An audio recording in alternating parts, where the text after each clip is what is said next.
so much, Shay and Trevor. It is such a pleasure to be here at the 72 Hours of Power with all of you. For all of you on the East Coast, thank you so much for staying up with me. And for those who are on the West Coast or wherever you are, I hope, it's my prayer, that I'm going to be able to say something tonight that's going to resonate with you and that's going to help you in some way.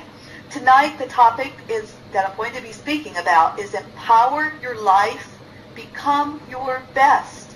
Now, you've been hearing a lot of speeches today, some really great speakers doing their presentations, and the word empower comes up quite a bit these days.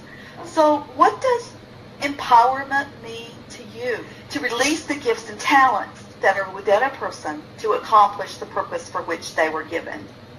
Now, what do we do with all of this empowerment? What is it for? What is the purpose of it? How do we get empowered? And how do we empower other people? Well, there's a quote that I really like a lot.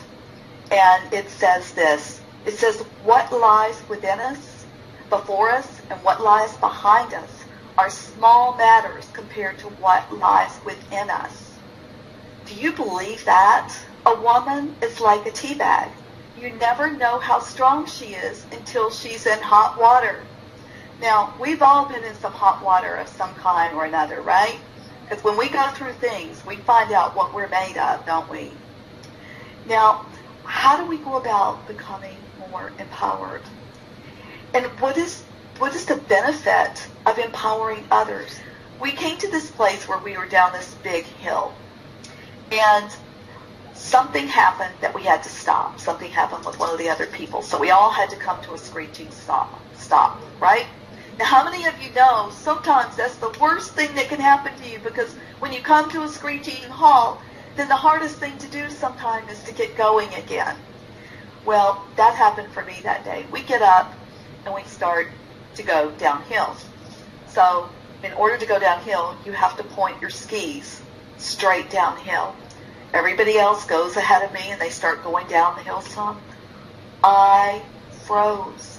I completely freaked because I started looking off in the distance and I saw the hills off in the distance and I saw what looked like to be an incline or a drop way down there.